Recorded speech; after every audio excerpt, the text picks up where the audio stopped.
सभी फ्रेंड्स को जय माता की।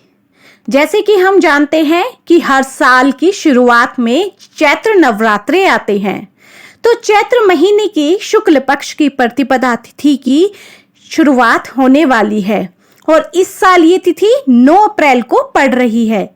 हिंदू धर्म में नवरात्रि पर्व का विशेष महत्व माना गया है। इस दौरान भक्त मां दुर्गा के 9 रूपों की उपासना करते हैं, तो वहीं कई श्रद्धालु पूरे नवरात्रि व्रत भी रखते हैं।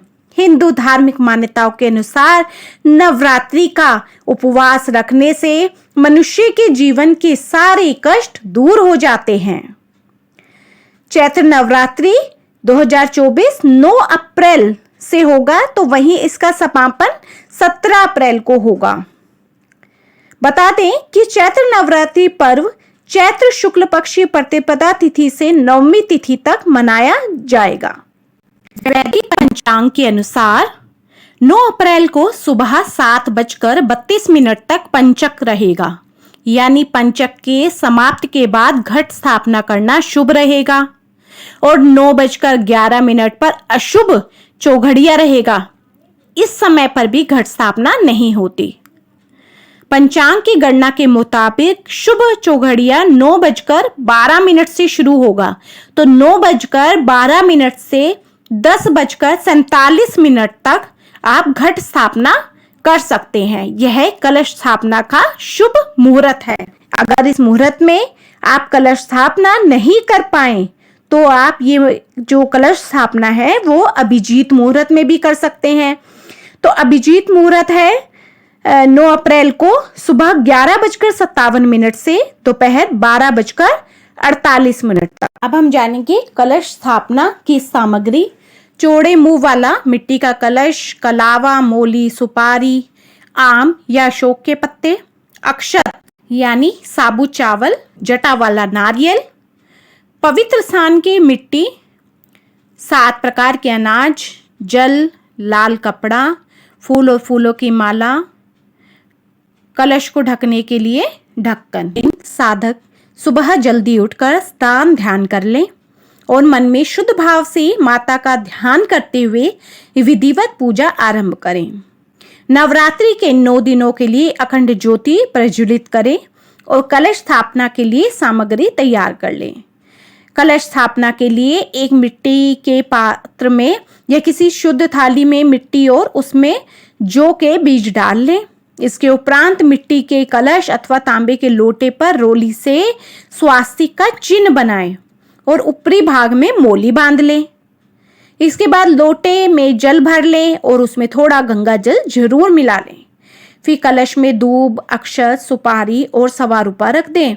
ऐसा करने के बाद आम या अशोक की छोटी टहनी कलश में लगा दें और फिर उसके ऊपर नारियल रख दें और कलश की स्थापना करें। नवरात्रि में कलश के सामने मिट्टी के पात्र में जौ या गेहूं बोए जाते हैं। मान्यता है कि सृष्टि के आरंभ में जो सबसे पहली फसल थी वह थी जौ, इसलिए इसे पूर्ण फसल कहा जाता है। इतना ही नहीं, नवरात्रि में बोई गई जौ से भविष्य से जुड़ी बातों का भी संकेत मिलता है। नवरात्रि पूजन में कलश स्थापना के साथ ही देवी दुर्गा की उपासना प्रारंभ हो जाती है। कलश स्थापना को घट स्थापना भी कहा जाता है। देवी पुराण में उल्लेख मिलता है कि भगवती देवी की पूजा अर्चना की शुरुआत करते समय सबसे पहले कलश की स्थापना करें। नवरात्रि के शुभ मौके पर मंदिरों के साथ साथ घरों में भी कलश की स्थापना की जाती है। कहा जाता है कि कलश में ब्रह्मा, विष्णु, महेश और मातृगण का निवास होता है। नवरात्रि पर मां दुर्गा की उपासना का विशेष महत्व होता है। नवरात्रि पर 9 दिनों तक उपवास रखा जाता है।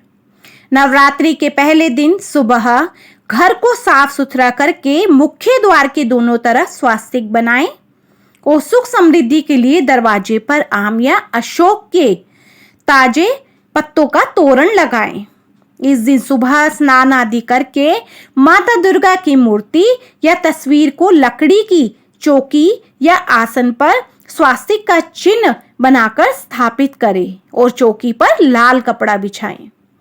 माँ दुर्गा की मूर्ति के बाएं तरफ श्री गणेश की मूर्ति रखें। उसके बाद माता के समक्ष मिट्टी के बर्तन में जौ बोएं, जो समृद्धि व खुशहाली का प्रतीक माना जाता है। माँ की आराधना के समय यदि आपको कोई भी मंत्र नहीं आता है तो केवल दुर्गा सप्तशती में दिए गए निर्वाण मंत्र ओम ऐं ह्रीं क्लीं चामुंडाय विच्छे से पूजा कर सकते हैं। वह यही मंत्र पढ़ते हुए पूजन सामग्री अर्पित करें। देवी को श्रृंगार का सामान और नारियल चुन्नी जरूर चढ़ाएं। अपने पूजा स्थल से दक्षिण पूर्व की तरफ घी का दीपक जलाएं। रात्रि में माता रानी को श्रृंगार का सामान अर्पित किया जाता है। पौराणिक मान्यता के अनुसार नवरात्रि में जो भी माता रानी को श्रृंगार का सामान चढ़ाता है उनके घर में सुख समृद्धि आती है। और यह भी माना जाता है कि जो भी सुहागिन स्त्रियां देवी माँ को श्रृंगार का सामान अर्पित कर रही हैं वे खुद भी 16 श्रृंगार करके माता को श्रृंगार सामग्री अर्पित करें तो देवी माँ भगवती उसे अखंड सौभाग्य का वरदान देती है। अब हम जानेंगे माता के श्रृंगार की सामग्री। लाल चुनरी, चूड़ी, काजल, सिंदूर, रिबन लाल रंग का, लिपस्टिक, नेल पेंट, कान की बाली, चोटी, माला या मंगलसूत्र, महावर, बिंदी, मेहंदी, बिछिया, पायल, इत्र, नथ, कंघी, क्रीम, तेल, गजरा, मांग का टीका, क्रीम, कंघी, यह सब माता के श्रृंगार का सामान है। बाकी आप इसमें से अपनी श्रद्धा अनुसार श्रृंगार का सामान माता रानी को चढ़ा सकते हैं। धार्मिक मान्यताओं के अनुसार नवरात्रि पर देवी दुर्गा स्वयं पृथ्वी लोक पर आती है और अपने सभी भक्तों की हर मनोकामनाएं पूर्ण करती है। तो बोलो शेरा वाली माता की जय, अम्बे माँ जगदम्बे मैया की जय। तो फ्रेंड्स, आपको मेरी ये वीडियो पसंद आई हो, यूज़फुल लगी हो तो मेरी वीडियो को ज़्यादा से ज़्यादा लाइक, शेयर एंड सब्सक्राइब कीजिए एंड न्यू वीडियोस के लिए बेल आइकन ज़रूर दबा दीजिए ताकि न्यू वीडियोस का नोटिफिकेशन आपको ऑन टाइम मिलता रहे। बोलो अम्बे मैया की जय।